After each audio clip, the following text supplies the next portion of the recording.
Olá, meus amados, queridos irmãos, meus amigos, graça e paz, muito bom dia para você.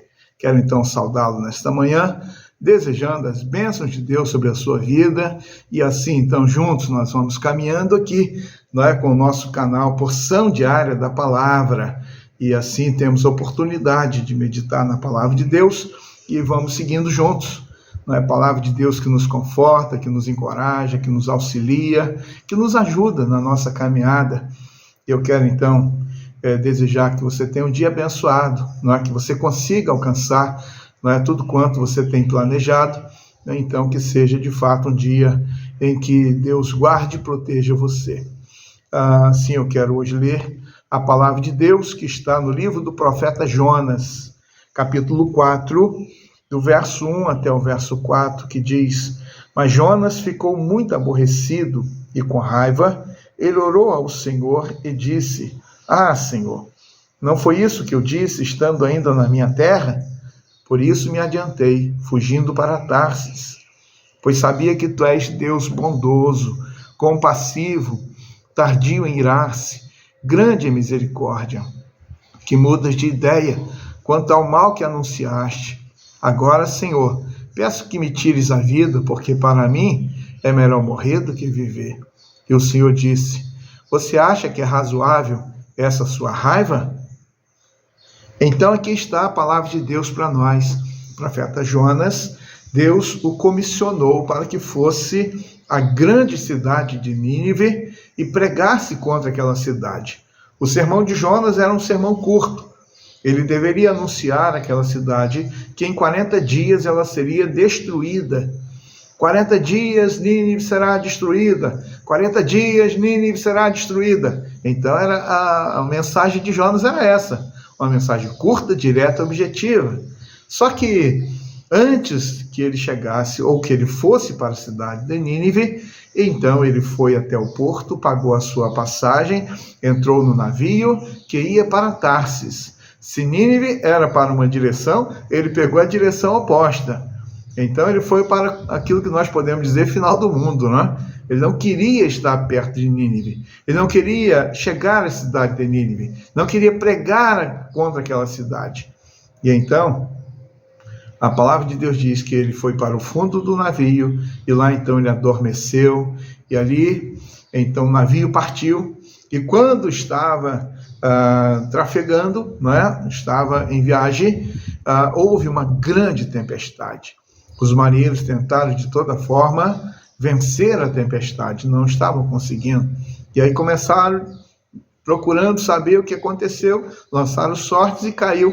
E aí então Jonas se apresentou e disse: Eu sou o culpado dessa tempestade. E aí eles perguntaram: O que você fez? E aí então ele disse: Eu recebi de Deus uma missão e eu estou fugindo da missão. Eu quero que vocês me joguem ao mar, e então a tempestade vai se acalmar. Os homens ainda tentaram dissuadi-lo, tentaram ainda romper a tempestade, e por fim então jogaram Jonas ao mar. E então houve a bonança, a tranquilidade para que o navio pudesse prosseguir. Deus preparou um grande peixe, e então que engoliu Jonas e levou Jonas até a praia na cidade de Nínive. Importante para nós estarmos considerando que algumas pessoas falam: mas é a baleia, que peixe que foi? A palavra de Deus diz que foi um grande peixe. Existem estudos de grandes peixes em que uma pessoa já foi encontrada dentro de um peixe desse, de um grande peixe.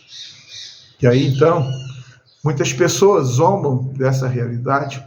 Muitas pessoas tratam isso como uma história, uma lenda, um mito, apenas um texto que foi colocado para transmitir uma mensagem e que não sendo propriamente uma verdade. Mas o Senhor Jesus Cristo, ele validou a experiência de Jonas no grande peixe. A experiência de Jonas de 3 dias no ventre do peixe, nas profundezas do mar.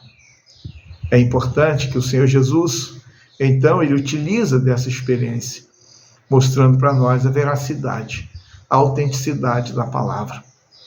E aí, então, o peixe levou Jonas, vomitou na beira da praia. E ele, então, se dirigiu a cidade de Nínive, porque no ventre do peixe ele orou, pediu a Deus misericórdia, perdão, e então o Senhor coloca-o novamente, uma segunda chance, para que ele pregasse a cidade. Ele fez isso, e quando ele anuncia a mensagem da destruição, do castigo de Deus, a cidade toda se arrepende, do rei até a pessoa mais pobre, mais humilde, mais simples que houvesse lá. A palavra de Deus diz que todos se arrependeram. E então passaram a usar pano de saco, e então se colocaram na cinza, numa demonstração de quebrantamento, arrependimento, reverência, e Deus, com a sua misericórdia, e então ele diz que não mais ia destruir aquela cidade. Jonas ficou furioso, e ele ficou revoltado, é o texto que nós lemos hoje. Jonas ficou completamente aborrecido, e então ele ficou desanimado, desiludido, e aí o texto que lemos diz que ele argumenta com o Senhor. Senhor, não foi isso que eu disse? Por isso eu me adiantei, fugi para Tarse, porque eu sei que o Senhor é bondoso, o Senhor é misericordioso, o Senhor é amoroso. Eu sei que quando a pessoa se arrepende, o Senhor então se compadece. Eu já sabia disso, que o Senhor não ia destruir a cidade. E aí ele ficou ali, adormeceu. E aí na sequência do texto, nos diz que Deus fez com que nascesse uma aboboreira sobre Jonas. E então fez uma sombra sobre ele. E ali ele ficou. Quando ele viu, amanheceu, olhou aquela aboboreira e ficou feliz. E agora estava feliz, satisfeito com o que estava acontecendo. E aí então ele adormeceu novamente e Deus matou aquela aboboreira. E ele, quando amanhece, ficou furioso e revoltado novamente. Melhor me morrer. Senhor, tira minha vida, Senhor. Tira minha vida, porque melhor me morrer do que viver. E aí o Senhor então diz, é razoável essa sua queixa? Olha o verso 9 então, que diz, então Deus perguntou a Jonas, você acha que é razoável essa sua ira por causa da planta? Jonas respondeu, é tão razoável que até quero morrer. E o Senhor disse, você tem compaixão da planta que não lhe custou nenhum trabalho. Você não a fez crescer. Numa noite ela nasceu e na noite seguinte desapareceu. E você não acha que eu deveria ter muito mais compaixão da grande cidade de Nínive, em que há mais de 120.000 pessoas que não sabem distinguir entre a mão direita e a mão esquerda, e também muitos animais? Aqui então o Senhor apresenta Jonas, utiliza a figura da aboboreira para poder aplicar uma verdade no coração de Jonas. Jonas, se você teve compaixão de uma simples planta que você não trabalhou, você não cuidou, você não fez crescer, você não fez nada. Ela nasceu, apareceu, você ficou feliz, mas ela morreu. Como que eu não vou ter compaixão de mais de 120.000 pessoas que moram nessa cidade, que não sabem distinguir entre o certo e o errado, direita e esquerda? Como que eu não vou ter compaixão das pessoas? E aí, então Deus aplica a verdade no coração de Jonas.